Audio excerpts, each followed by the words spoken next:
வணக்கம் viewers, welcome back. So நம்ம இன்னைக்கு என்ன பார்க்க போறோம் அப்படின்னு பார்த்தீங்கன்னா, என்ன பார்க்க போறோம்ன்றது முக்கியம் இல்லை, எதை பார்க்க போறோம். Every one very happy new year to you. ஏன்னா அடுத்த வருஷம் தான் இதோட உங்களை சந்தி. டேய் இந்த காமெடியை போடுறதுக்காகவே வருஷ கணக்காடா, இது வருஷ கணக்கா போயிட்டு இருக்குடா. இது வந்து நான் ஸ்கூல் படிக்கும் போது இதே கதை. டேய் இதோட அடுத்த வருஷம் தான் பார்ப்பேன். டேய் டேய் டேய் ஆமாங்க. இடையில ஒரு நாள் எங்கேயா பார்த்தா அப்புறம் என்ன பண்ணுவேன் நீ உடனே மூஞ்ச திருப்பிட்டு போயிடும். சரி, மொத்தம் அடுத்த Thursday வந்து 1ஆம் தேதி. Happy new year to every one. 2026 2025 எப்படி போனதுங்கிறத மறந்துருங்க. நல்ல விஷயங்களை ஞாபகம் வச்சுக்கோங்க. 2026 ஒரு ஃப்ரெஷ்ஷா ரெஃப்ரெஷ்மெண்டா இன்னும் பவர்ஃபுல்லா பவர் பேக்டா டெலிவர் பண்ணி நல்லதை யோசிச்சு ஸ்டார்ட் பண்ணுங்க. எஸ், எல்லாருக்கும் நல்லபடியா அமையும்னு கண்டிப்பா நினைச்சுக்கிறோம், எங்களுக்கும். எஸ்.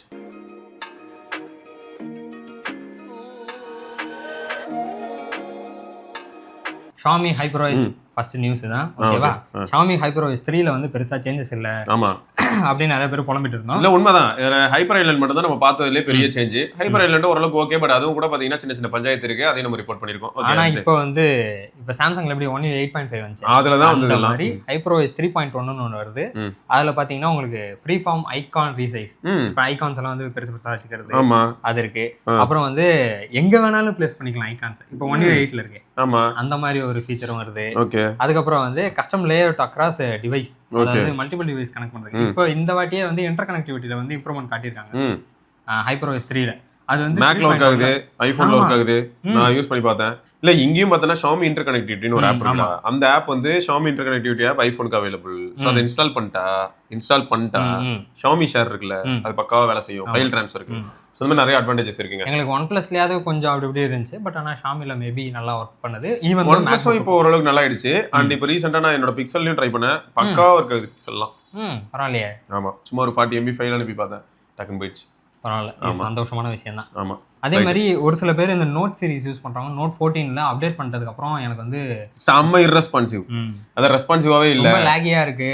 ஆமா, அதுவும் இன்டர்னல் டீமுக்கு தெரியுமா? ஓகே, கேட்டேன். இல்லடா எனக்கு ஒரே ஒரு தாட் மட்டும் மைண்ட்ல இருந்ததுடா. இதே மாதிரி ஆக்சிஜன் OS, இதே மாதிரி ஆரிஜின் OS கூட என்ன ஆகுதுன்னா, இந்த மாதிரி பிரச்சனை எல்லாம் இருந்ததுன்னா ஜெரால் ப்ரோட்டியாவது என்னால சொல்ல முடியுது. ஆனா ஆக்சிஜன் OSக்கு என்னால வந்து colour OS oxygen OS Realme வெளியே பிரச்சனை யார்கிட்ட சொல்றதுன்னே புரியல நிஜமா. யாராவது ஒருத்தர் இந்த மாதிரி ஒரு பாயிண்ட் ஆஃப் கான்டாக்ட் இருந்தா அழகா, ஏதோ ஒரு சின்ன, அது எப்படின்னா உடம்பு சரியில்லை டாக்டர், ஒரு டாக்டரை பாக்குறோம், டாக்டரே இல்ல கம்பவுண்டர்னே நமக்கு தெரியாதுன்னே வச்சுக்க. ஆனா ஒரு ஹாஸ்பிட்டல்ல யாரையோ ஒருத்தர் பார்த்துட்டேன்னு உடனே ஒரு கான்ஃபிடன்ஸ் வரும் தெரியுமா? அந்த மாதிரி இது மாதிரி ஒரு சில பிரச்சனைகள் இருக்கான், அதை போய் சேர்த்துட்டோன்ற ஒரு நிம்மதி கூட அங்க இல்லையோன்னு தோணுது மற்ற இடத்துல. iOS சுத்தம், அது யாருக்குமே வந்து செட் ஆகாது. ஓகே. அண்ட் ஜனவரி 6ஆம் தேதி போட்டி போட்டுட்டு நிறையா ஃபோன் வருது. ரெட்மி நோட் 15 வருது, அதுக்கப்புறம் ரியல்மி 16 Pro Plus வருது, அதுக்கப்புறம் ரெனோ 15 வேற அந்த டேட்ல ஏதோ வச்சிருக்கானுங்களாம். அது ஏன் அந்த தேதியில வச்சானுங்க? இல்ல, வருஷத்துக்கு 2 தடவை ஃபோன் விடுறதுல வந்து ஒரு கியூரியாசிட்டி எனக்கு தெரிஞ்சு ஓப்போட ரெனோ சீரிஸ்ல இருக்கு இப்ப. ஆனா பாத்தீங்களா, நோட் 14 அப்புறம் நோட் 15 ஒரு வருஷத்துக்கு அப்புறம் தான் நாங்க விடுறோம். இல்ல இவங்களும் வந்து இடையில ஒரு சில சமயங்கள்ல இந்த கோத்துலாம் பண்ண ஆளுங்க தான். அவங்களுக்கே வந்து என்ன தெரிஞ்சிருச்சுன்னா, அவ்வளவு அக்ரெசிவா புஷ் பண்ணி எதுவும் நடக்கலன்னு தெரியுது. பட் இன்னொன்னு என்னன்னா, மார்க்கெட்டிங்ல எக்ஸ்ட்ராவா செலவு பண்ண வேண்டியதா இருக்குங்க. இப்பதான் நான் வந்து எல்லாரும் மனசுலயும் போய் 13 பதிச்சேன். அந்த பிராண்ட் கிட்ட எப்படி இருக்கும், இப்பதாங்க எல்லாருக்கும் ரெனோ 13 ஒன்று போய் நான் பதிச்சு விட்டு வந்தேன். அதுக்குள்ள பார்த்தா 14 Pro ஆட் போட சொல்றீங்க. அப்ப இப்பதான் 13க்கு வந்தான், அதுக்குள்ள இப்போ 14 ஒன்று அவனுக்கே என்ன தோணும், இது ஒரு இம்பாக்ட் இருக்கு. பழைய போன் வச்சிருக்கோமா அப்படின்ற மாதிரி தான் ஆயிடும். 13 வச்சிருக்கவன் இப்ப பார்த்தா 15 வந்துருச்சு, என்னடா 2 வருஷம் போயிடுச்சு, அப்படிதான் இருக்கும். 2 வருஷம் போயிடுச்சான்னு தோணும். ஆனா போனது என்னமோ 11 மாசம் தான். அதுக்குள்ள 2 இது விட்டுட்டாங்க. Yes, exactly. உங்களை வச்சுக்கிட்டு ரொம்ப கஷ்டம். அதே மாதிரி அந்த ஜனவரி 6ஆம் தேதி ரியல்மி 16 ப்ரோவோட உங்களுக்கு ரியல்மி பட்ஸ் ஏர் 8 வருது. அதுக்குள்ள இது வந்து எப்படி இருக்குன்னா, இப்போ எனக்கு என்னமோ இந்த பட்ஸ் ஏர் சீரிஸும் கொஞ்சம் ஃபாஸ்டா போற மாதிரி இருக்கு. ஏன்னா இப்பதான் ஏர் 7 வந்துச்சு பச்சை கலர்ல. ஆமா, ஏர் 7 வந்ததுக்கு அப்புறம் தான் நம்ம அதை கவர் பண்ணிட்டு நம்ம கௌதம் ப்ரோவும் பார்த்தோன்னா ஏர் 7 ப்ரோ வாங்கினாரு. ஸோ 6 மாசத்துக்கு ஒருக்க பட்ஸ் வர மாதிரி இருக்கு இப்போ. Okay okay. ஆமா, ஸோ இதுவும் கொஞ்சம் ஃபாஸ்டா போற மாதிரி தான் இருக்கு. 11+6mm dual drivers அப்படி. அதான் டியூவல் டிரைவர். அப்புறம் அதான் டிசைன்ஸ் அதெல்லாம் ஓகே. 55 அது வந்து ஓகே, அது வந்து கேமிங் மோடுக்காக. அப்புறம் 6 மைக் கொடுத்துருக்காங்களாம், அதாவது 3 மணி நேரம் இருக்கும்னு நினைக்கிறேன். ஒன்றும் இல்லை, சிம்பிள். இதுக்கு முன்னாடி நம்ம நாட் பட்ஸ் 3 ப்ரோவா இருக்கட்டும், ரியல்மி பட்ஸ் ஏர் 7 இருக்கட்டும், அது எல்லாத்துலயுமே அந்த 3 மைக் தான், சிங்கிள் சைட்ல 3 மைக். அதுதான் வந்து ஹெக்ஸா மைக்குன்னு காட்டுறாங்க. இவனுங்களா பரவாயில்லா, இந்த ஊர் பேர் தெரியாத பிராண்ட்லாம் குவாட் மைக்னு போடுறாங்க. நான் கூட ஒரு நிமிஷம் ஆரம்பிட்டேன்ப்பா, மொபைல் பிராண்ட்ஸ் கிட்ட இருக்கிற இதுலயே கூட 3 மைக் தான் இருக்கு. இல்ல எங்க ஆள்கிட்ட குவாட் மைக்கடா பார்த்தா அது மொத்தமா 2 பட்டும் சேர்த்து குவாட் மைக் 4 மைக். ஸோ இது வந்து ஒரு பெரிய பஞ்சாயத்து. இவனும் 6 மைக்னு போட்டுக்க கூடாது என்ன கேட்டா, 3 mics இன் ஈச் பட்ஸ்னே போட்டு போயிரு. அதே மாதிரி பேட்டரி லைஃப் தான் வந்து இல்லை மொட்டா சொல்லியிருக்காங்க. மேரத்தான் பேட்டரி லைஃப் 58 hours வந்து அப்ப கேஸ்ல வந்து இன்க்ளூடிங் கேஸ். அந்த கேஸ்ல பெரிய பேட்டரி இருக்கணும் ஒண்ணு. அப்படி இல்லனா வந்து ரொம்பவே பவர் எஃபிஷியன்ட் சிப் ஏதாவது யூஸ் பண்றாங்கன்னு அர்த்தம். அதான் மேபி வரட்டும். இந்த ப்ராடக்ட் வாங்குவோம்னு நினைக்கிறேன். இல்ல இதெல்லாம் வாங்கலாம். இது வந்து 3K வரும் வரும்போது எப்படியும். ஸோ 3300 அந்த மாதிரி தான் பிரைஸ் பண்ணிட்டு 3K ஆஃபர்னு சொல்லுவாங்க. ஸோ அந்த மாதிரி தான் வரும். வாங்குறத பத்தி பிரச்சனை இல்லை. கால்ஸ் நல்லா இருக்கும் அப்படின்னா நானே கூட அதை பிரைமரியா மூவ் ஆயிடுவேன். ஸோ அதை வந்து அடுத்து ஒரு 6 மாசம் தொடர்ந்து யூஸ் பண்ணா அதை பத்தி நிறைய டீடைல்ஸ் கொடுக்கலாம். ஆமா. இப்போ எனக்கு எப்படி இருக்குன்னா நார்டு பட்ஸ் 3 ப்ரோ தான் அந்த மாதிரி யூஸ் பண்ணிட்டு இருக்கேன். ஏன்னா நம்ம சர்க்கிள்லேயே எல்லாருமே போட்டு அடிச்சு துவச்சப்பட்டது தான். ஏன்னா நான் யூஸ் பண்ணாத நேரத்துல நரேஷ் யூஸ் பண்ணிட்டு இருந்தேன். திரும்ப நரேஷ் எடுத்துருந்து வச்சதுமே இப்போ நான் யூஸ் பண்றேன். பாப்போங்க 15 hour அன்பாக்சிங்லேயே நீங்க பார்த்துருப்பீங்க. பட்ஸ் 3 வேற இருந்துச்சு. ஆமா, அதையும் வீடியோ வரும் பார்த்துக்கோங்க கண்டிப்பா. அப்புறம் Perplexity தான். இவங்க வந்துட்டு ஏர்டெல் யூசர்ஸ்க்குலாம் வந்து இதை வச்சிருக்காங்க. ஆமா, ஃப்ரீயா கொடுத்தாங்க இதுக்கு முன்னாடி. பேமெண்ட் மெத்தட வந்து ஆட் பண்ணுங்க அப்படின்ட்டு சொல்லிருக்காங்களா? உங்களுக்கு எதுவும் வந்துச்சா? ஏர்டெல் யூசர் தானே நீங்க? அதெல்லாம் ஏதோ 1000 சொல்லுவான். அதெல்லாம் ஒன்றும் பார்க்கறதுக்கு இல்லை. ஒன்றும் வரலையா உங்களுக்கு? இல்லை வந்திருக்கோண்ட பார்க்க மாட்டேன். எல்லாருமே சும்மா இதுல எத்தனை பேர் இந்த வீடியோ பார்க்குற எத்தனை நண்பர்களுக்கு வந்து டாட்டால இருந்து ஆகுனா ஒரு மெசேஜ் வருது. டாடா நியோக்கு உங்களுக்கு கார்டுக்கு இந்த அபிப்பிராயம் இருக்கு, உங்களுக்கு இந்த ஆப்ஷன் இருக்கு, 10 லட்சம் லோன் எடுக்கிறீங்களா, 10 கோடி ரூபாய் எங்கே திருடிட்டு போறீங்களான்னு சொல்லிட்டு தான் வந்துகிட்டே இருக்கு. என்னடே ஒரு நிமிஷம் நான் நிம்மதியா விட்றா அப்படி இருக்கு. அப்புறம் லாஸ்ட் வீக் நம்ம வந்து சொல்லியிருந்தோம் இந்த மாதிரி மொபைல் நெட்வொர்க்ஸ்ல எல்லாத்துக்குமே வந்து அவங்களோட நேம் வந்து டிஸ்பிளே ஆகும் அப்படின்ற மாதிரி. நல்லா ஒர்க் ஆகுதுடா. அதுக்கு வந்து ட்ரூ காலர் வந்து சொல்லியிருக்கான். அதான் scene app shows a name. ஆனா ட்ரூ காலர் வந்து ஷோஸ் த ட்ரூத் தான். ஆக்சுவலா வந்து அதான் திரும்பியே சொல்றேங்க, ட்ரூ காலரை பொறுத்த வரைக்கும் அது மேல வந்து நெகட்டிவ் ஷேடா இல்லாட்டி பாசிட்டிவ் ஷேடா அதெல்லாம் தெரியல. நம்ம நெட்வொர்க் எப்படி ப்ரொவைட் பண்ணனா நேம் தான் காட்டும். சோபர் நேம் காட்டும். ஆனா அதுவே ட்ரூ காலர்னா என்னன்னு ரம்போன்னு காட்டிடும். ரொம்ப நேரம் பேசுவான், பூமர் டாக் அப்படின்னு காட்டிடும். யூடியூபர் அப்படின்னு கூட காட்டும். உங்களோட ஐடென்டிட்டியே காட்டிடுதுல. யூடியூபரே வேணாங்க. இங்க வந்து இன்சூரன்ஸ் ஸ்கேம்னு போட்டுருக்கு. ஸ்லைட பார்க்காதீங்க, அந்த ஐடென்டிட்டியே காட்டிடுதுல. ஐடென்டிட்டி ஆனா ஹைலைட் என்னன்னா நிஜமாவே இந்த ஒரு விதத்துல நான் ஆல்ரெடி வந்து இந்த இது ஃபர்ஸ்ட் இன்ட்ரோடியூஸ் ஆகும் முதல்ல கேட்டிருப்பேன். ஸோ ட்ரூ காலருக்கு இருக்க அட்வான்டேஜ் என்ன அப்படின்னா இந்த மாதிரியான டேட்டா தான். யாரு ஸ்பேம், யாரு ப்ராப்ளம், இவன் வந்து திருட்டு பைய வந்து கால் பண்ண டார்ச்சர் பண்ணுவான் அப்படின்னு நேமே அப்படிதான். தொல்லை அப்படின்னு தொல்லையா என்ன அட்டன் பண்ண வேணாம் அப்படின்னு நமக்கே தெரிஞ்சிடும். நிஜமா மாட்டோம். ட்ரூ காலர் தான் இருக்கலே பெஸ்ட்னு சொல்ல வரல. இப்போ நமக்கு ஆல்ரெடி இருக்குல்ல, அவங்க டேட்டா பேஸை இப்படி அப்டேட் பண்ணணும். நம்ம கிட்ட இருந்து இன்புட்ஸ் வாங்கணும். இப்போ கூகுள் டைலர் நான் யூஸ் பண்றேன். இப்போ ஒரு நம்பர் வந்து ஐடென்டிஃபை பண்ணி அது ஒரு பேர் சொல்லுது. சொல்லி முடிச்சதுக்கப்புறம் நான் இப்போ பேசி முடிச்சிடுறேன். பார்த்தா அது வந்து நான் கிரெடிட் கார்டு வாங்க சொல்லி டார்ச்சர் பண்ற நம்பர். நான் இப்போ என்ன பண்ணலாம்னா உள்ள போயிட்டு சஜஸ்ட் பண்ணலாம்.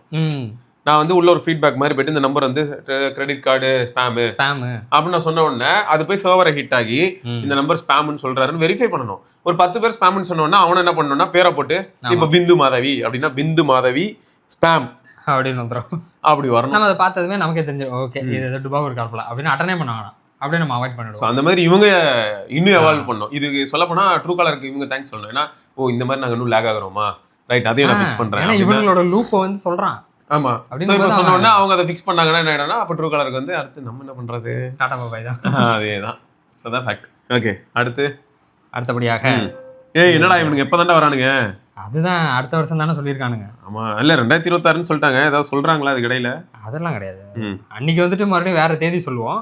இப்போதைக்கு என்னன்னா இந்த GTA 6 அதோட ஃபைல் சைஸ் பாத்தீங்கன்னா 676 GB. 676 GBங்கிறது கம்மிடா. நான் 1000க்கு மேல எதிர்பார்த்தேன். சீரியஸா பாத்தீங்களா? பரவாயில்ல. ஏன்னா அவனுக்கு மேப்ல எப்படி இருக்கும் இமேஜின் பண்ணி பாரு. கண்டிப்பா இதெல்லாம் வந்து செதுக்கி இருப்பாங்க. பயங்கரமா தான் இருக்கும். இப்போ அதுல இருக்க ஆர்டிஃபேக்ட்ஸ் எல்லாம் அந்த அளவுக்கு இருக்கும். ரியலா பாக்குற மாதிரி இருக்க போகுது. ஆமா ரொம்பவே ரியலிஸ்டிக்கா தான் பண்ணிருக்காங்க. அப்புறம் ட்ரைலர்ஸ்லாம் பார்த்தா அப்படி இருக்கு. அந்த அளவுக்கு ஹார்ட்வேர் நம்ம கிட்ட இருக்கட்டும். சரி அழாத ஏதாவது பண்ணிடலாம். ஆமாங்க பிளே ஸ்டேஷன்ல மேபி கொஞ்சம் இதா இருக்கும். ஆனா அதுலயும் கொஞ்சம் ஹையர் வேரியன்ட் தான் வாங்கணுமா? அதான் இல்ல பிளே ஸ்டேஷன் உனக்கு காமனா வந்துடும். அது டிஜிட்டலா இல்லாட்டி வந்து சிடி சப்போர்ட்டோட இருக்கிறதா அப்படின்னு சொல்லிட்டு மாடல் மாறுது. இப்போ PS5 எல்லாம் அப்படிதான் இருக்கு. PS6 இன்னும் பவர்ஃபுல்லா வந்துடும். உனக்கு GPU எல்லாமே இன்னும் கொஞ்சம் பெட்டராகவே வந்துடும். இந்த ஸ்டாண்டர்ட்ஸ் வந்து சாட்டிஸ்ஃபை பண்ற அளவுக்கு வந்துடும். இது வந்து ஒரு பெஞ்ச் மார்க் கேமா இருக்கும். ஸோ அப்போ அந்த PS6 இப்போ ரிலீஸ் ஆகுதுன்னா PS6லயும் Xboxலயும் வந்து இருக்கலே பெஸ்டா இருக்கும். அவ்வளோதான். ஸோ நம்ம அந்த மாதிரி ஏதாவது மூவ் பண்றதும் தப்பு இல்லை. இப்போ நீ நிஜமாவே நம்ம கேங் வந்து GTA 6 விளையாண்டே ஆகணும், விளையாடுறத நம்ம கேம் பிளே வந்து நம்ம மக்களோட ஷேர் பண்ணியே ஆகணும் நடமுடிச்சா PS வாங்கி தான் ஆகணும். வாங்கிட்டா நம்ம அதை பண்ணலாம். ஒன்றும் கிடையாது. அப்படிலாம் யாரு கேம் விளையாடுறா? ஏங்க இப்போ எங்கள் கையில் இருக்க எல்லா ஃபோனுமே பர்ஃபார்மன்ஸ் ஓரியன்ட் ஃபோன் தான். பட் நம்ம எங்கிட்ட கேம் விளையாட முடியுது. டைம் அவ்வளோ டைட்டாக கிளாஸ் ராயல். ஆமாங்க இவர் வேற ஆகுனா ஷார்ட்ஸில் ஒரு கிளாஸ் ராயல் குறுக்கால போட்டு விட்டுறாரு. நான் பார்த்துட்டு உட்காந்துருக்கேன் என்ன நம்ம சேனல் எது ஒன்று வருது அப்படின்னு. அதோட ஹைலைட் என்னன்னா அதை வேற யாராவது பார்த்துட்டு என்ன சொல்கிறாங்க, அண்ணே சேனல் லாக் ஆகிட்டானே உண்மையாக சொல்லிட்டேன். அப்புறம் சென்ற வாரம் ஷாமியின் அற்புதமான பிரம்மாண்டமான திகைத்து நிற்கும் ஒரு டிவைஸ் ஷாமி 17 அல்ட்ரா வந்துச்சு. செம ஆனா மேசிவ். என்னன்னா சைனா எக்ஸ்க்ளூசிவ்னு நினைக்கிறேன். லைக்கா எடிஷன் வந்து சைனா. அது குளோபலாவே அவைலபிளா இருக்கிறதுக்கான பாசிபிலிட்டி இருக்குன்னு ட்வீட்ல பார்த்தேன். ஓகே. சரியா? இப்போ லைக்கா எடிஷன் வாங்குறது வந்து எக்ஸ்ட்ரா ஸ்பெண்ட் பண்ணணும், அதுவும் நம்ம ஆமா, மைண்ட்ல இருக்கணும். ரெண்டாவது 15 அல்ட்ராவை விட சைனாலேயே இப்போ 17 அல்ட்ராவோட ரேட் கொஞ்சம் அதிகம் தான். சரியா? அடுத்த பாயிண்ட் என்னன்னா 17 அல்ட்ராவுக்கும் 17 அல்ட்ரா லேக்கா எடிஷனுக்கும் பார்க்கும்போது மூவிங் பார்ட்ஸே இருக்க போகுது. ஆமாங்க. சரியா? இதுக்கு அடுத்த ட்விஸ்ட் என்னன்னா சைனால வந்து 6800 mAh, பட் குளோபலுக்கு 6000 mAh. அது பரவாயில்ல. சரியா? எனக்கும் அப்படிதான் இருக்கு. ஏன்னா நான் இப்ப எப்படி யோசிக்கிறேன்னா, அவுட்டோர்ல ரொம்ப நேரம் இருக்கிறதா இருந்தா அப்ப நான் கண்டிப்பா ஒரு பவர் பேங்க் எடுத்துட்டு போகணும். உடனே நிறைய பேர் நினைப்பாங்க 6000 mAh உனக்கு பத்தாதயா? அது ஒண்ணும் இல்ல, கேமரா நான் எப்பயுமே ஆன்ல வச்சிருப்பேன். இது வந்து 3 ஹவர்ஸ்லாம் ஈஸியா சஸ்டெயின் பண்ணிடும். அது நான் கம்மியா சொல்றேன். நான் இதை யூஸ் பண்ணும்போது எனக்கு எப்படி இருந்ததுன்னா 3.5 மணி நேரம் தாங்கிச்சிடும். மேசிவா ஆனா இருக்கணும். இந்தியாக்கு என்னங்க, இந்தியாக்கு ரெண்டுமே வருமா இல்ல ஒண்ணுதான் வருமா? இந்தியாவுக்கு வந்து ரெண்டுமே வருமான்ற டவுட். ஏன்னா குளோபல் மார்க்கெட்டுக்கு ரெண்டுமே வரும்னு தான் சொல்றாங்க. ஓகே. இந்தியாவுக்கு வந்தாலும் இந்தியாவுக்கு ஃபர்ஸ்ட் ஆஃப் ஆல் இந்த போனே இப்போ 1,15,000 வரும் மாதிரியான ஒரு சில லீக்ல நீ ஆல்ரெடி பார்க்க ஆரம்பிச்சிருப்பேன். 1,15,000 இது வந்து 1,30,000 லைக்கா வேரியன்ட்னு வச்சுக்கேன். அப்போ 1,30,000 வந்து ஈக்குவல் டு சாம்சங்கோட டிவைஸ்னு வச்சுப்போம். சாம்சங்கோட டிவைஸ் S26 அல்ட்ரா 1,30,000 அதே பிரைஸ்க்கு வந்ததுன்னா அதே தான். ஸோ அப்போ S26 அல்ட்ராவை வந்து லைக்கா எடிஷன் பீட் பண்ணுமா அப்படின்னா அது அந்த எந்தூசியாஸ்ட் ஸ்பெசிஃபிக்காக போயிடும். இப்போ எனக்கு கேமரா ஃபோன் ஒன்று வேணும், அதுலேயும் மூவிங் பார்ட்ஸோட வேணும் அப்படின்னு நினைக்கும் போது என்னை பொறுத்த வரைக்கும் என்னன்னா, நான் திரும்பியும் அதாங்க சொல்கிறேன், சில சமயங்களில் நம்ம டிவைஸ்லாம் யூஸ் பண்ணும்போது இப்போ வேறு ஏதாவது இப்போ ஒரு பல்பொடியே யூஸ் பண்ணுறீங்கன்னா அந்த பல்பொடி கம்பெனிட்டு என்ன சொல்லுவீங்க? உங்கள் பல்பொடி நல்லா இருக்குங்க, கரெக்டாக சலைவாவோட மர்ஜ் ஆகிடுது, திட்டா அங்கங்கே வந்து பொடியாவே கல் மாதிரிலாம் இல்லை, அப்போ நல்ல பொடி இருக்குது அப்படின்னு ஒரு ஃபீட்பேக் கொடுக்குறோம்ல. அந்த மாதிரி வந்து இந்த இடத்துல என்னன்னா, இவங்க டிவைஸ் வந்து கன்சியூமர் கிட்ட எப்படி வந்து நிற்க போகுது, நம்ம கன்சியூமர் என்ன எதிர்பார்க்குறாங்க. ப்ளஸ் இப்போ எல்லாருமே எதிர்பார்க்குற ஒரே விஷயம் என்ன தெரியுமா, 4 வருஷம் அப்டேட் வரதை பற்றி எனக்கு பிரச்சனை இல்லை, 4 வருஷத்துல என் ஃபோன் டிகிரேட் ஆகக்கூடாதுங்கிறாங்க. பர்ஃபார்மன்ஸ் டிப் ஆகிறத பற்றி கூட அவங்க வருத்தப்படலடா நிறைய பேர், கேமரா டிப் ஆகக்கூடாதுன்னு கேட்குறாங்க. இப்போ எனக்கு புரிஞ்சிருச்சுன்னா கேமரா ஓரியன்டட் டிவைஸ் வாங்கிட்டு கேமரால அடுத்த வருஷம் கை வச்சிடறானுங்க. ஸோ அந்த மாதிரி இருக்கக்கூடாதுன்றது ஒரு இது இருக்கு இல்லையா. இதை வந்து இப்போ ரிப்பீட்டடாக சொல்லிக்கிட்டே இருக்கும். இப்போ சொல்லும் போது என்ன ஆகுது அப்படின்னு பார்த்தீங்கன்னா, உங்களுக்கு வந்து 15 சீரீஸில் ஆல்ரெடி இப்போ நம்ம பார்க்குறோம். 15 சீரீஸ்ல வந்து உங்களுக்கு பெரிய அளவில் பேட்டரி ரிலேட்டட் பிரச்சனையெல்லாம் சார்ட் டவுன் பண்ணும்போது கேமரா ரிலேட்டடான ப்ராப்ளம் எதுவுமே இல்லை. எப்படி சொல்றேன்னா, இப்போ 15 அல்ட்ராலையும் கேமரா வந்து HyperOS 3க்கு அப்புறம் டிகிரேட் ஆயிருக்கான்னு கேட்டீங்கன்னா, சொல்ல போனா ஒரு சில இடங்கள்ல கொஞ்சம் பெட்டரா இருக்கு. ஒரு சில இடங்கள்ல பாத்தீங்கன்னா ப்ராசஸிங் அல்காரிதம்ல சேஞ்சஸ் இருக்கிறனால இப்போ நம்ம ஜாவேத் ப்ரோட ஒரு வீடியோ பண்ணிருக்காரு, அப்படியே வரும். அதுல அவர் என்ன சொல்லிருப்பாருன்னா, 10 போட்டோ எடுத்தா ஒரு 2 போட்டோ வந்து என்ன ஆயிடுதுன்னா HDR ஃபெயிலியர் ஆகுது ப்ரோ அப்படின்னாரு. அது என்ன ஆயிடும்னா நம்ம ஃபேஸ்லயும் ஓவர் எக்ஸ்போஸ் ஆகும், ஸ்கை ஃபுல்லா ஒயிட் ஆயிடும். அதான் அந்த போட்டோ வந்து ப்ராசஸ் பண்ணிருக்காரு. எக்ஸாக்ட்லி, அந்த போட்டோல ஏதாவது பிரச்சனை வந்துருது. ஸோ இந்த மாதிரியான ப்ராப்ளம்ஸ் வந்து சில சமயங்கள்ல வருதுங்க. ஸோ அதான் இந்த இடத்துல நான் சொல்ல வந்தேன். மொத்தம் மற்றபடி வந்து எனக்கு I am very much satisfied. முன்னையோட எனக்கு இப்போ பிடிச்சிருக்கு 15 அல்ட்ரா. கண்டினியூஸ் ஜூமா? ஆமா, 17 அல்ட்ரால அது மேக்ரோக்கு ஏதோ தடைகளா? ஏன்னா ஃபுல்லா நைட் சாம்பிள் தான் போடுறாங்க இந்த சென்சார். அது நைட் சாம்பிள். ஏன்னா பிரைமரி சென்சாரோட அந்த 1 inch சென்சாரோட பிக்கெஸ்ட் பூஸ்டே என்னன்னா, லோ லைட்ல டீடைல்ஸ் எடுத்துட்டு வந்து அதே சமயம் பேக்ரவுண்ட்ல இருக்கக்கூடிய லைட்ஸ்ல HDR மேனேஜ் பண்றது தான் அவங்களோட சேலஞ்ச். இதுக்கு முன்னாடி அவங்க அதை பண்ணல, இப்போ அதை பண்ணிட்டோம் அப்படிங்கிறாங்க. அதாவது லோ லைட்ல டீடைல்ஸும் எடுத்துட்டு வந்துடுறேன், அதே சமயம் லோ லைட்லயே உங்களுக்கு என்ன ஆயிடும்னா சீன்ல இருக்கக்கூடிய லைட்ஸ் எதுவுமே ப்ளோ ஆஃப் ஆகாது, அப்படியே உங்களுக்கு அந்த டெக்ஸ்டே படிக்க முடியும். ஸோ அதை நாங்கள் அச்சீவ் பண்ணியிருக்கோம் அப்படின்னு சொல்லி நேச்சுரலா இருக்க மாதிரி அந்த க்ளோ ஆகி அந்த சப்ஜெக்டே ஃபுல்லாக மறைச்சிரும் லைட்டு. ஆனால் இதில் என்னன்னா லைட்டை கண்ட்ரோல் பண்ணி உங்களுக்கு பேக்ரவுண்ட் சப்ஜெக்ட்டும் தெரியுது, அந்த லைட்டும் தெரியுது. இப்போ ஒன்று அந்த 1 inch சென்சாரோட கேப்பபிலிட்டி, ஸோ அதனால அதை ஹைலைட் பண்ணி காட்டுறாங்க. ரெண்டாவது, இது வரைக்கும் எனக்கு என்ன தோணுச்சுன்றது கேட்குறேன். இந்த கேள்விக்கு யாருமே பதில் சொல்ல மாட்டாங்க, சஸ்பீஷியஸாகவே இருக்கு. ஷாமி டீம்ல சத்தியமாக சொல்ல மாட்டானுங்க. என்ன கேட்டேன்னா 30 சென்டிமீட்டர் மேக்ரோன்னு எல்லாரும் ரிப்போர்ட் பண்றாங்களே, அந்த 30 சென்டிமீட்டர் மேக்ரோங்கிறது 3.2x இல்லாட்டி 4.3x கேட்டால் சொல்ல மாட்டானுங்க. பட் 30 சென்டிமீட்டர் அப்படின்றது 3.2x 30 சென்டிமீட்டரா இருந்தா அது வந்து சஸ்பென்ஸ் ஆகிடும். ஏன்னா இப்போதைக்கு சைனால இருக்கிற எல்லாரும் வீடியோ போடும்போது என்ன பண்றாங்கன்னா, எப்போ பாரு போர்ட்ரேட் லேண்ட்ஸ்கேப் தான் போடுறாங்க. ஆமாமா, ஹியூமன் சப்ஜெக்ட்ஸ் தாங்க அதிகம் அதை தான் போடுறாங்க. யாருமே வந்து பாத்தீங்கன்னா மேக்ரோஸை பத்தி போடுறது இல்ல. லோ லைட் போடுறாங்க. Even though S25 ultra bro maths எல்லாத்தையும் விரட்டி அடிக்கிற மாதிரி தான் இருக்கு லோ லைட். அதெல்லாம் பயங்கரமா இருக்கு. ஆனா இப்போ ஹைலைட் என்னன்னா, என்னோட கேள்விக்கான ஆன்சர் அவங்க வீடியோலாம் நான் பாக்குறேன், எந்த வீடியோலையும் கிடைக்கல. ஏன்னா 3.2x இருக்கும்போது 30 சென்டிமீட்டர் அப்படின்னா நான் ஆப்டிக்கலாவே அடுத்து 4.3 வரைக்கும் டிராவல் பண்றேன். அப்போ எனக்கு 30 சென்டிமீட்டர் வந்து கட் டவுன் ஆகி 15 கூட மாறும். ஆமா. ஸோ இப்போ அதுக்கப்புறம் நான் டிஜிட்டல் ஜூம் போகும்போது இந்த ஃபோனோட பிக்கஸ்ட் அட்வான்டேஜ் அதுதான், அந்த HP9 இப்போ HPE இல்லையா, அதோட அட்வான்டேஜ் என்னன்னா 4 times போனாலும் கூட ஆப்டிக்கல் குவாலிட்டி ரீடைன் பண்ணுது. இப்போ அதனால தான் இதில் ஒப்பத்திக்கிட்டு இருக்கேன். இப்போ நான் 4.3 எடுத்தாலும் சரி, 8.6 எடுத்தாலும் சரி, அதுலேருந்து டபுள் டைம் போய் 17.2 எடுத்தாலும் சரி எனக்கு டீடைல் கிடைக்குது. அப்போ அதுலேயும் அதே 17.2 கிடைக்கணும். அப்போ நான் அவ்வளோ க்ளோஸ் போய் அப்போ மேக்ரோ இன்னும் பயங்கர கிரேசியாக இருக்குமா எனக்கு தெரியல. மேக்ரோ ஏதோ ஒன்று வருமானு பார்க்குறேன், மேக்ரோ வரேன். மேக்ரோ ஒரே ஒரு பையன் மட்டும் ஏதோ this will make Xiaomi fans க்ரைன்னு சொல்லி ஒன்று போட்டு வெறுப்பேற்றிட்டு இருந்தான். ஏன்னா வந்து ஓப்போ விவோ உனக்கு பிடிக்கும் போல. ஆனா எனக்கு என்ன தோணுச்சுன்னா, டேய் இந்த மாதிரி தான்டா எல்லா ஃபோனுக்கும் நீங்க போட்டீங்க, என் கைக்கு அந்த ஃபோன் எனக்கு இந்த ஃபோன் வந்ததுக்கு அப்புறம் நான் அதை பார்க்கும்போது எனக்கு வேற மாதிரி இருக்கு. அப்ப அந்த மாதிரி என் கைக்கு வரும்போது எனக்கு தெரியும் அது என்ன பண்ணணும்னு. இவன் தான் 15R வந்து அவங்க கேமரா சென்ட்ரிக் மேக்ரோ எடுக்கலாம்னா அந்த மாதிரில எதுவும் ப்ரோமோட் எல்லாருமே மொக்கன்ட்டாங்க 15R. நான் அதை யூஸ் பண்ண வரைக்கும் ரொம்ப ஹாப்பி. இப்போ லைவா 2-3 சாம்பிள்ஸ் போடுறோம் பாருங்க. மேக்ரோல இவர் ட்ரை பண்ணாரு. பிரைமரி சென்சார்லயே தான், ஏன்னா ஒரு சென்சார் தானே பிரைமரி. ஆமா, அதுல எடுத்தது. எப்படி இருக்கு? நல்லா தானே இருக்கு. மாசிவா இருந்தது. செம. அதான் மேபி அப்படியே சீக்கிரட்டா வச்சிருக்காங்க போல இருக்கு. கொஞ்சம் பயங்கரமா ரிவீல் பண்ணலாம் அப்படின்னு தெரியல. அப்படி வச்சிருக்காங்களா இல்ல நமக்கு தெரியல. பட் கைக்கு வந்ததுன்னா நம்மளும் அதை டெஸ்ட் பண்ண முடியும். கண்டிப்பாக மேபி பார்ப்போம். ஏன்னா 15 அல்ட்ரா நாங்கள் செக் பண்ணியிருக்கோம். 17 அல்ட்ரா வந்துச்சுன்னா இன்னும் ஜாலியாக என்ஜாய் பண்ணுவோம். சந்தீப் ப்ரோ பார்ப்பீங்கன்னு நினைக்கிறேன். அதாவது என்னன்னா 1.5K பேனல். ஆனா அந்த பேனல் ஏதோ பெருசா இருக்கு ஊன்றாங்க. அது என்னன்றதை நம்ம பார்த்தா தான் தெரியும். ஏன்னா இது 2K. ஆமா, அது வந்து 1.5K பேனல் வந்து டவுன்கிரேட் பண்ணியிருக்காங்க. எப்படின்னா 1+15 மாதிரி இவங்களும் டவுன்கிரேட் பண்ணியிருக்காங்க. ஆனால் அதான் உங்களுக்கு விஷுவலைஸ்டாக எந்த சேஞ்சஸும் இருக்காது. இதுலேயே வந்து அப்ஸ்கேல் பண்ணி ஏதோ வரும் அப்படின்ற மாதிரிலாம். அது என்னன்னா ஒன்றும் இல்லை. அது என்ன சொன்னாங்கன்னா போக்கோ F8 அல்ட்ரால ஒரு பேனல் இருக்கு. அது அவங்க சொல்லுவாங்க 1.5K, பட் விஷுவலாக அது 2K லெவலுக்கு ஃபீல் ஆகும். ஏன்னா நாங்கள் அந்த RGBயை வந்து மாற்றி வச்சிருக்கோம், அந்த அலைன்மெண்ட்டை. ஸோ உங்களுக்கு வந்து நீங்கள் பார்க்குற கண்டென்ட்ஸ் வந்து இன்னும் ஷார்ப்பாக இருக்கும். ஆக்சுவலாக ஹை ரெசல்யூஷன் போகிறதே ஷார்ப்னஸ்க்கு தான். அப்படி இருந்தாலும் ஹார்ட்வேர் ரீதியாக பார்க்கும்போது டவுன்கிரேட். ஆமாம், அது பார்ப்போம். மேபி ரியல் டைமில் யூஸ் பண்ணும்போது பக்கத்தில் வச்சு பார்த்தா தெரியும் டிஃப்ரென்ஸ் எப்படி இருக்குன்றது. வந்ததும் நம்ம அதெல்லாம் செக் பண்ணலாம். எனக்கு என்னன்னா இப்போ 17 அல்ட்ரா அப்புறம் 17 லைக்கா எடிஷன் அவன் ரெண்டுத்துலையுமே டயல் ரிங் இருக்கா அந்த பின்னாடி. 17 அல்ட்ரால டயல் ரிங் கிடையாது. ஓகே, லைக்கா எடிஷன்ல தான் உண்டு அந்த ஜூமுக்கான ரிங் இருக்கும். ஆனால் இதில் நார்மல்லையும் நம்ம மாட்ட முடியுமா? ஹார்ட்வேர் உள்ளே இருக்கு பாரு. வாட்ச்ல இருக்க மாதிரி குட்டி குட்டி மெக்கானிக்ஸ். அப்போ ஒரு கேஸ் மாதிரி எடுத்து மாட்டி சுத்த முடியாதா? அப்போ வாங்கினா அந்த லைக்கா எடிஷன் வாங்கினாதான். லைக்கா எடிஷன் கன்சியூமருக்கு வந்தால் நல்லா தான் இருக்கும். வருது. இப்போ அந்த ரிங் வந்து நார்மல் எடிஷன்ல கிடையாது. அதனால ஏதாவது டவுன் கிரேட் இருக்குமா நமக்கு? டவுன் கிரேட்லாம் இல்ல. அது என்னன்னா இந்த பிசிக்கலி மூவிங் ஒரு ஃபேக்ட் வந்து இருக்காது. அவ்வளவுதான். அதனால சும்மா டிஸ்பிளேல நீங்க அப்படி ஜூம் பண்ணி இது பண்ணிக்கலாம். இல்லனா அவங்க வேற இந்த எது கொடுப்பாங்கல கேஸ். அது இருக்கு. கேஸ் வந்து இந்த கொஞ்சம் லுக் நல்லா இருக்குன்னு மாத்திக்கலாம். இந்த Xiaomi 17 Ultra அது வரும். சரி, இந்த 1.5K மட்டும் எனக்கு கொஞ்சம் உறுத்தலா இருக்கு. அது நிஜத்துல பாக்குற வரைக்கும் நான் கொஞ்சம் அத பத்தி பெருசா பேசுறேன். கொடுங்க, LTPO எல்லாம் கொடுத்துருக்கோம். அப்புறம் என்ன எல்லா வருஷமும் தான் LTPO. இது மட்டும் என்ன தேவை? அது பல்டி இல்லங்க. OnePlus எல்லாம் பின்னாடி போய்ட்டான். பின் வாங்கி இருக்கான். 165 Hz. சரி, இதெல்லாம் என்ன 120 தானே? ஆமா, ஆஃப்டர் ஆல் 120 ரெஃப்ரெஷ் ரேட் வச்சிருக்காருங்க அவரு. யாரு? 165 தெரியுமா? ஆமா, என்ன 15R யூஸ் பண்ணுமே. அதுல எங்கேயும் 165 ஃபீல் ஆகல. அது ஃபீலே ஆகாதுடா எந்த போன்லயுமே. இப்போ 144 Hz இருக்கிற ROGல மட்டும் தனியா துண்டா ஒரு 4 இது வெளிய எகிரி குச்சா ஓடுது FPS. அது வந்து கேம் ஆடும் போது நீ அந்த வித்தியாசத்தை பார்க்கலாம். இருக்கு கேம்ல விளையாண்டா எப்படி இருந்துச்சு? நான் விளையாடுற கிளாஷ் ராயல் எல்லாம் 120 FPS வரும். 160 விட்டுருக்கு. ஆக மொத்தம் அந்த 165 துபா வருங்க. அது அல்ல 165 இருக்கு.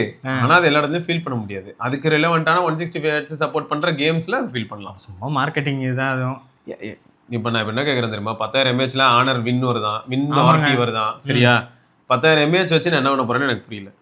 சில சமயங்கள் என்ன 120 வாட் நீங்க தான் கொடுக்குறீங்க. 120 வாட் கொடுத்துட்டு 5000 mAh கொடுத்தா நீங்க 20 நிமிஷத்துல சார்ஜ் ஏறிட்டுன்னு வேற சொல்றீங்க. அப்புறம் எதுக்கு எனக்கு 10,000 mAh? சில சமயங்கள் அதுவும் தோணுது. அவ்வளவு பல்கியான போன் இல்லாட்டி அவ்வளவு வெயிட்டான போன் எடுத்து நான் ஏன்டா சுத்தணும்? மிரட்டி விடுறாம இருங்க. இது வந்து லாவா அக்னி 4ங்க. 5000 mAh தான் இருக்கு. 6 hours 8 minutes SOT. உங்களுக்கு பேலன்ஸ் வந்து 24% சார்ஜ் இருக்கு. அது மட்டும் இல்லாம Thursday, Friday, Saturday 3 நாள் எப்பயுமே இந்த போன் என்ன பண்ணிடுது? 36 hours கிராஸ் பண்ணிடுது. அதான் ஒரு பெரிய பிளஸ். அசால்ட்டா போகுது. அதாவது ஸ்டாண்ட் பை SOTன்னு பார்த்தா உங்களுக்கு 6 hours வந்துடுது. இது போதாதான் தம்பி. 36 ஹவர்ஸ்ல 6 ஹவர்ஸ்ங்கிறது செம ஸ்கோர். நிறைய போன் என்ன பண்ணனும் 24 ஹவர்ஸ்க்குள்ளேயே 6 ஹவர்ஸ் கொடுக்க முடியாம செத்து போயிடும். அது என்னது ஜியோ சிம் வேற இருக்கு. ஜியோ சிம் வச்சுக்கிட்டு இவ்வளவு தூரம் வரானா எவ்வளவு பெரிய விஷயம். அம்பானி கிட்ட தான் பேசணும். ஒரு விஷத்தை போட்டு விடுங்க. அடுத்து பாத்தீங்கன்னா BSNL வந்து தன்னோட 3G சேவையை வந்து முடிச்சிடுறாங்களாம். ஏன்னா 4G அப்பதான் டெவலப் பண்ணி எல்லாருக்கும் ஸ்டேபிளா கொடுக்க முடியும் அப்படிங்கிறதுக்காக. சரி, போயிட்டு வரட்டா? ஏன்? ஆமா, நீங்க BSNL தானே வச்சிருக்கீங்க. உங்களுக்கு போயிடுச்சா?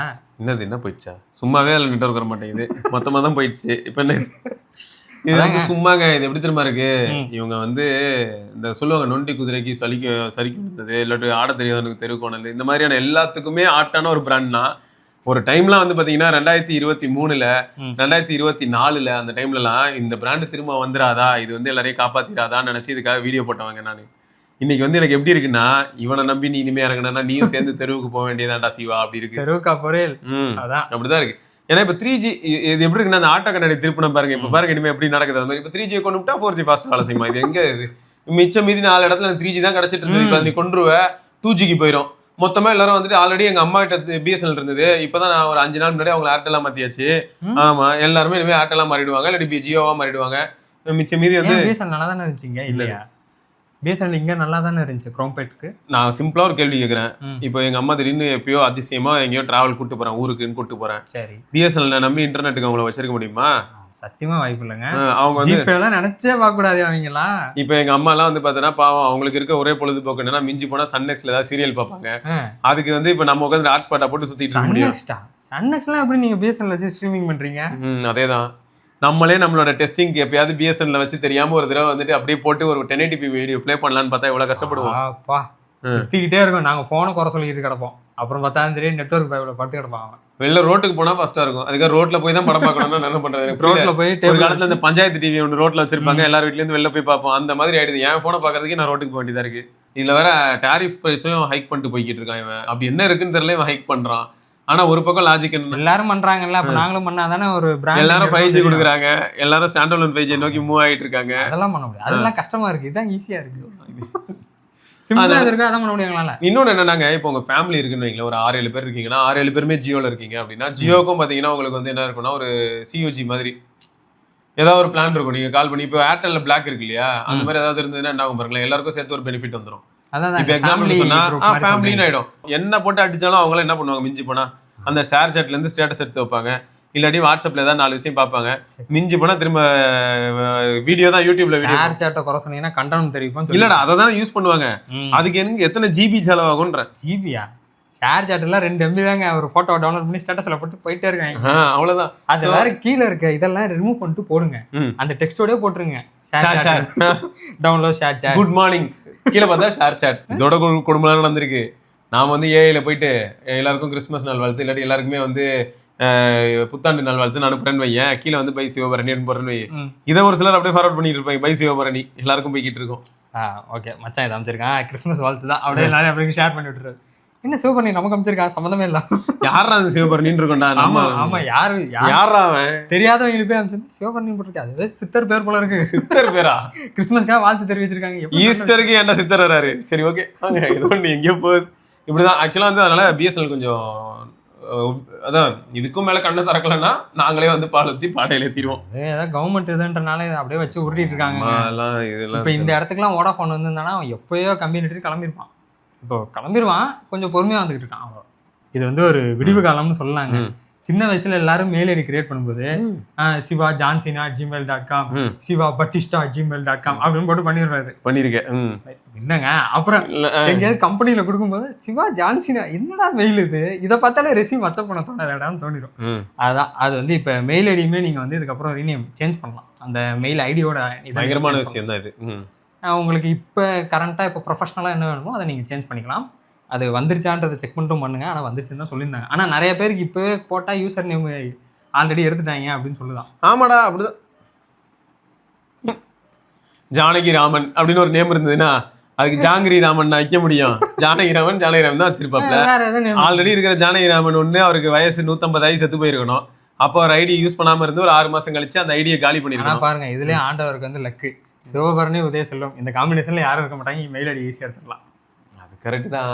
இப்போ நீங்க USB ஃபிட்னஸ் பேண்டான்னு வச்சிருக்காரு, மாத்தலாம். பட் ஆனா அதுவே நல்லா தான் இருக்கு. USB ஃபிட்னஸ் பேண்டான்னு ஏன் வச்சேன்னா யூனிக்கா இருக்கா, பாக்குற 4 பேர் என்ன ஃபிட்னஸ் எதுக்கு பாண்டா வருது அப்படின்னா, பாண்டா மாதிரி இருக்க ஒருத்தவங்களையும் நாங்க ஃபிட் ஆக்கிடுவாங்க, குங்ஃபு பாண்டா பார்த்தது இல்லையா அப்படின்னு ஒரு கதை சொல்ல முடியுது இல்ல. அதான் அதுக்குதான் USB-ங்கிறது வந்து உதயசெல்வபரணியா, அது யூ சிவபரணி. அதான் கரெக்ட் தான், உதயசெல்வன் சிவபரணி. அதான் அந்த USB எப்படி அதான் ஆஸ்க் USB-ன்னு கீழே போட்டு வச்சிருக்கோம். ஆமா, அது யாருக்கும் தெரியாது. இன்னைக்கு சொல்றோம்ல, தெரிஞ்சுக்கோங்க. அதே மாதிரி அதுக்கும் கீழே நாங்க டேக் பண்ணி ப்ராடக்ட்ஸ் வச்சிருப்போம்.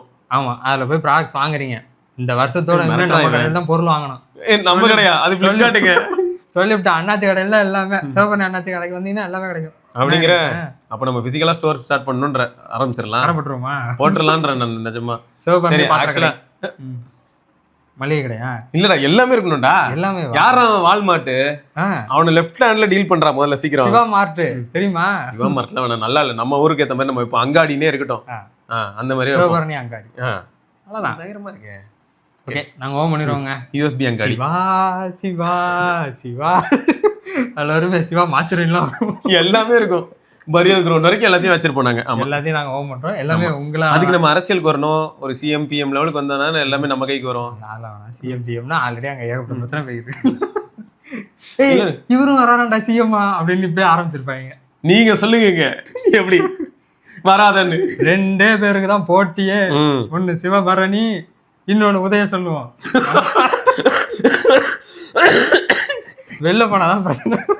உள்ளுக்குள்ளேயே பிரச்சனை பண்ணிப்போம். நம்ம எதுக்கு வெளில போய் பண்ணிக்கிட்டு எங்களுக்குள்ளேயே நாங்க முடிச்சுப்போம். மாதிரி ரியல்மிலையும் பேட் வருது, டேப்லெட். அதே மாதிரி ரெட்மிலையும் உங்களுக்கு டேப்லெட் வருது. ரெண்டுத்துலயுமே வருது. ரெண்டுமே 20K அந்த மாதிரியான ஒரு பேசிக் லெவல் டேப் தான். பார்ப்போம். இது கொஞ்சம் ரொம்பவே கன்ஃபியூஸ் பண்ணுதுடா நிறைய விஷயம். இப்போ எப்படின்னா ஃபோன் பிரைஸ் எல்லாமே வந்து சைனால ரொம்ப ஏறி இருக்கான்னு பார்த்தா ரொம்ப இல்லடா.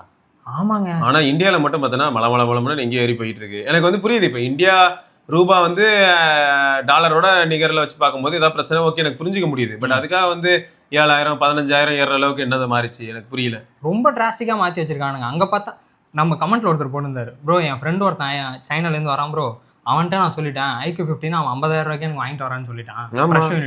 இங்க எவ்வளவு பிரைஸ்? 72,000. இப்போ டாக்ஸ் வச்சு பார்த்தாலும் கூட ரீசெண்ட் பட்ஜெட்டுக்கு வரமா என்னமோ நிறைய இதுல டாக்ஸ் மாறிச்சுன்னு வேற சொன்னாங்க. சரி, போன் லிமிட்ல பெருசா மாறல. நம்ம டிவி ஹோம் அப்ளைன்ஸ் அதுல தான் மாறி இருந்ததுன்னு வரவே இல்லை. அப்படியே இருந்தாலும் எதுவும் மாறலன்னு அதுக்கப்புறமா எதுக்கு மாறிச்சு பிரைஸ்? நான் எப்படி சொல்றேன், குறையலன்னு நான் கேட்க வரல, ஏன் ஏறிச்சு கேட்டா இப்போ வந்து உடனே ஏஐ சொல்றீங்க. சரி, ஏஐ தான் ஒரு ரீசனா சொல்லி நானும் அதை உட்காந்து எல்லா பக்கமும் படிச்சு பார்த்துட்டு இருக்கேன். சரி, புரியுது, ரேமு ஸ்டோரேஜ் இதுக்கான ரிலேட்டடான விஷயங்கள் நடக்குது, அதுக்கு டிமாண்ட் அதிகமாகிடுச்சு, எனக்கு புரியுது. அதை வந்து சப்ளை பண்ணுற எல்லாருமே வந்து கொஞ்சம் ஸ்லோ டவுன் ஆகிறாங்க, புரியுது. பட் ஒருத்தன் அதுக்கு ரிலேட்டடாக இருந்த ஒருத்தன் செத்து போகிறான் அப்படின்னா எனக்கு அதுலேயும் வந்து நிறைய சந்தேகங்கள் தான் வருது. இந்த நடுக்கடலில் வந்து கப்பலை கவுத்தி விட்டுருவாங்க தெரியும்ல சில இடத்துலலாம், இன்சூரன்ஸ் கிளைம் பண்ண அந்த கதை மாதிரி இருக்குது போகிற பக்கம் பார்த்தா. இது ஏதோ இவங்களாம் வந்து ஒன்று கிரியேட் பண்ணி மாட்டிட்டு முடிக்கிறது கன்சூமர்ஸ் நம்ம தான். அதனால தெரியாது, இல்லை வாங்கவே வேணாமான்னு ஆல்மோஸ்ட் வாங்கவே வேணாங்கிற முடியும். கன்சூமர்ஸ் கிட்ட நம்ம என்ன சொல்லிட்டு இருக்கோம், ஒரு யாரும் வாங்க வேணாம், வாங்கவே வேணாம், வேற வழியே இல்ல, வாங்குற மாதிரி ஒரு நிலைமை ப்ரோ அப்படின்னும் போது அதுக்கு தான் நம்ம வந்து இந்த வீடியோ ரீசெண்டா போட்ட வீடியோ எல்லாத்துலயும் நான் அதான் ரிப்பீட் பண்ணிட்டு இருக்கேன். மோஸ்டா நெக்ஸ்ட் இயர்லயாவது நாங்கள் இதை பண்ணிட்டு தான் இருக்கோம். இதுக்கப்புறமா அதை அதிகமாக பண்ணோம். ப்ரைஸ் ட்ராப் எந்தெந்த டிவைஸ்க்காக தான் அதை உடனுக்குடன் லிஸ்ட் பண்ணி கண்டிப்பா. ஏன்னா அதுவை பார்த்தாதே ஏதாவது 1-2 பரவாயில்ல நல்ல டிவைஸ் எதாவது வந்திருக்கு அப்படின்னு. இப்போ போக்கோ F6 அது வந்து under 20Kங்க. F6 8s Gen 3 அது F6 8s Gen 3 அதுதான் 22,000 20,000 அங்கதான் இருக்கு. இப்ப 19,999 சாமா போன் under 20K. ஆனா நம்ம அதை பத்தி தான் சொல்லிட்டோமே அந்த வீடியோல நான் சொல்லியிருப்பேன். ஆமா ஆமா. அந்த போன்ல இருக்க ஒரே பிரச்சனை என்ன தெரியுமா, ரொம்ப சூப்பரான பேட்டரி லைஃப் இல்ல. பேட்டரி லைஃப் வந்து 4.5 hours 5 hours இல்ல. இப்ப டிவைஸ் கையில எடுக்கும்போது எப்படியும் பழைய அப்டேட் தானே இருக்கும், அதோடய வச்சு யூஸ் பண்ணி நல்லா தானே இருக்கும். MIUI HyperOS 2 அந்த மாதிரி பார்க்கும்போது ஓகே. அது வந்து என்ன HyperOS 1 ஓட இருக்கும். HyperOS 1 ஓட இருக்கும். HyperOS 1 ஓடே நீங்க யூஸ் பண்ணி நல்லா இருக்கும். செக் பண்ணிக்கோங்க, நிறைய டீடைல்ஸ். இப்போ HyperOS 2.2 ஓட யூஸ் பண்றவங்க என்ன சொல்றாங்கன்னா, ஹீட்டிங் இஷ்யூ இல்ல, கேம்லாம் சம்மர் ரிலேபிளா இருக்கு, ஃப்ரேம் டிராப்லாம் இல்ல, பேட்டரி லைஃப் மட்டும் எப்பயுமே 5 மணி நேரம் 4.5 மணி நேரம் தான்.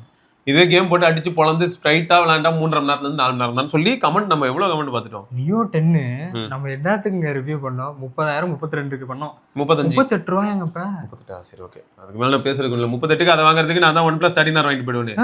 ரொம்ப கன்ஃபியூஸ்டா தான் இருக்கு. என்னடா இதை வச்சிருந்தா நான் அதே வாங்கிட்டு போவேன். இல்ல இது இப்போ எனக்கு இது ஒத்துக்க முடியல. நான் ஃபர்ஸ்ட் வந்து பாத்தீங்கன்னா ஏஐ ரிலேட்டடான காம்பனன்ட்ஸ் பிரைசிங்னால இது மாதிரி மாறிச்சு அப்படின்னும் போது ஏத்துக்கிறதுக்கு ஏதோ மனசு லைட்டா ஒத்துக்குச்சு.